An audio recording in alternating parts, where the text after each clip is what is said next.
آگ بھڑکے گی تو دھواں دور تک جائے گا۔ وطن عزیز ہندوستان میں نفرت کی آگ بھڑکانے کا سلسلہ زوروں پر ہے۔ شدت پسند ہندو تنظیمیں ملک کی سب سے بڑی اقلیت کے خلاف طرح طرح کے ہتھ کنڈے استعمال کر رہی ہیں۔ کبھی مسلمانوں کے اسلامی وضع قطع پر سوال اٹھائے جاتے ہیں تو کبھی پردہ جیسی عظیم نعمت کو اسلامی کٹرتا سے تعبیر کیا جاتا اور اسے خواتین کی آزادی کے مخالف بتایا جاتا۔ جگہ جگہ ہندو سبھائیں منعقد کی جاتی ہیں اور اس میں کھلے الفاظ میں مسلمانوں کو کاٹنے کی بات کی جاتی ہے اور ظلم بالائے ظلم کہ ان میں مذہب اسلام پر دہشت گردی جیسے بے بنیاد الزام عائد کیے جاتے ہیں۔ نیوز چینلوں میں چند مرتد لوگوں کو بٹھا کر نہایت ہی محبت سے ان کے اسلام چھوڑنے کی وجہ پوچھی جاتی ہے، پھر ان کے بے بنیاد اعتراض کو بولڈ کر کے بار بار وی اسکرین پر دکھایا جاتا اور اس کی چھوٹی چھوٹی کلپ سوشل میڈیا پر عام کر دی جاتی ہے تاکہ دوسرے مسلمان بھی ان مرتدوں کی بات کو سنیں اور ان کے دلوں میں بھی اسلام مخالف باتیں پہننے لگے۔ اور ان سب سے بڑھ کر جو چیز مسلمانوں کے لیے ناقابل برداشت ہے وہ نبی کریم صلی اللہ علیہ وسلم کی شان میں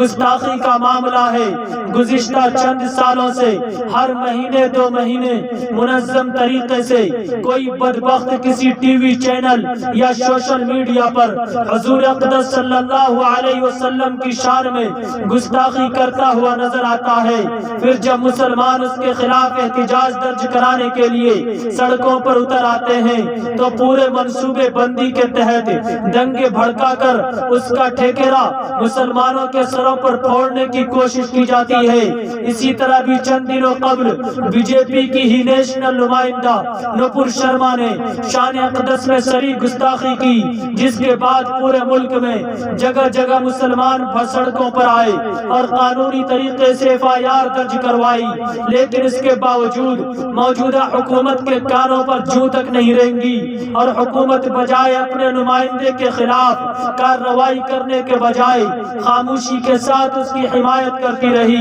ابھی یہ معاملہ عروج پر تھا کہ تبھی بی جے پی کے اور ایک نمائندہ نوین کمار جندل نے حضور کی شان میں گستاخی کا ارتکاب کیا۔ گزشتہ چند دنوں میں گستاخی رسول کا یہ دوسرا معاملہ تھا جس نے مسلمانوں کے جذبات کو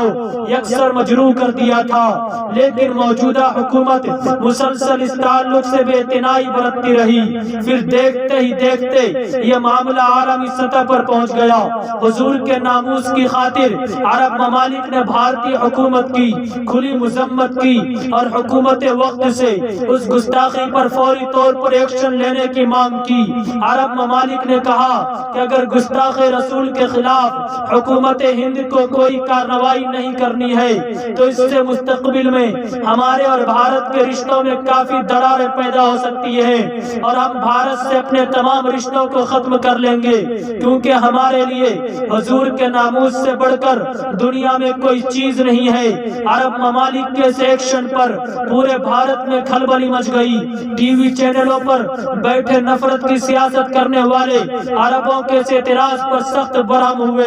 حکومت نے فوری طور سے اس معاملے پر ایکشن لیتے ہوئے اپنے دونوں نمائندوں کو پارٹی سے باہر کا راستہ دکھایا اور عرب ممالک کو یہ یقین دلایا کہ ہندوستان میں کسی بھی مذہب کے جذبات سے کھلواڑ نہیں ہونے دیا جائے گا۔ کہتے ہیں کہ جب نفرت کی آگ بھڑکے گی تو دھواں دور تک جائے گا۔ بھارت کے نفرت انگیز لوگوں اور حکومت وقت جو پس پردہ اور مجروموں کی حمایت کر رہی ہے ان کی کر رہی بھی تھی، انہوں نے شاید یہ کبھی سوچا بھی نہ ہوگا کہ ان کا یہ معاملہ کبھی اس قدر طول پکڑے گا اور عالمی پیمانے پر بھارت کو فضیحت اور رسوائی کا سامنا کرنا پڑے گا۔ نپور کے ٹی وی ڈیبیٹ پر گستاخی کے فوراً بعد بھارتی مسلمانوں نے حکومت وقت سے اس پر ایکشن لینے کی مانگ کی تھی، لیکن حکومت نے انہیں نظر انداز کیا۔ مسلمانوں نے حکومت وقت سے اس پر ایکشن لینے کی مانگ کی تھی اور شاید یہ معاملہ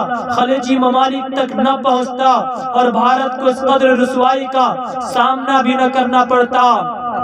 اہانت رسول گوارا نہیں ہمیں، اہل عرب نے اس کا خود اظہار کر دیا،